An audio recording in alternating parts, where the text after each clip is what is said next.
ఈరోజు అయితే నేను మీకు వెరైటీ రెసిపీ చూపిస్తాను చూడండి. ఫస్ట్ ఒక ప్యాన్ తీసుకోవాలి. ప్యాన్ తీసుకొని దాంట్లో మనము పచ్చిమిర్చి వేసుకోవాలి. పచ్చిమిర్చి వేసుకున్న తర్వాత దాన్ని కొంచెం ఫ్రై చేయాలి. దాంట్లోనే వెల్లుల్లి వేసుకోవాలి.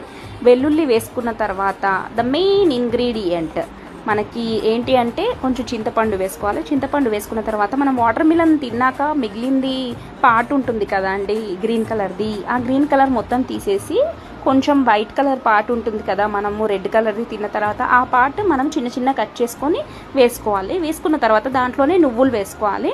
వేసుకున్న తర్వాత ఇదంతా చల్లారిన తర్వాత కొంచెం సాల్ట్ వేసుకొని మనం ఇప్పుడు దీన్ని గ్రైండ్ చేసుకోవాలి. కొంచెం పసుపు వేసుకోవాలి. గ్రైండ్ చేసుకొని దీన్ని ఇంకా పోపు పెట్టేసుకోవడమే అనమాట. సో వాటర్ మిలన్ తిన్న తర్వాత కూడా మిగిలిన దాన్ని మనం వేస్ట్ చేయకుండా ఇలా పచ్చడి చేసుకుంటే హెల్తీకి హెల్తీ అండ్ చాలా అంటే చాలా టేస్ట్. అసలు ఎవరు గుర్తుపట్టరండి. పక్కా ట్రై చేయండి, చాలా బాగుంటుంది.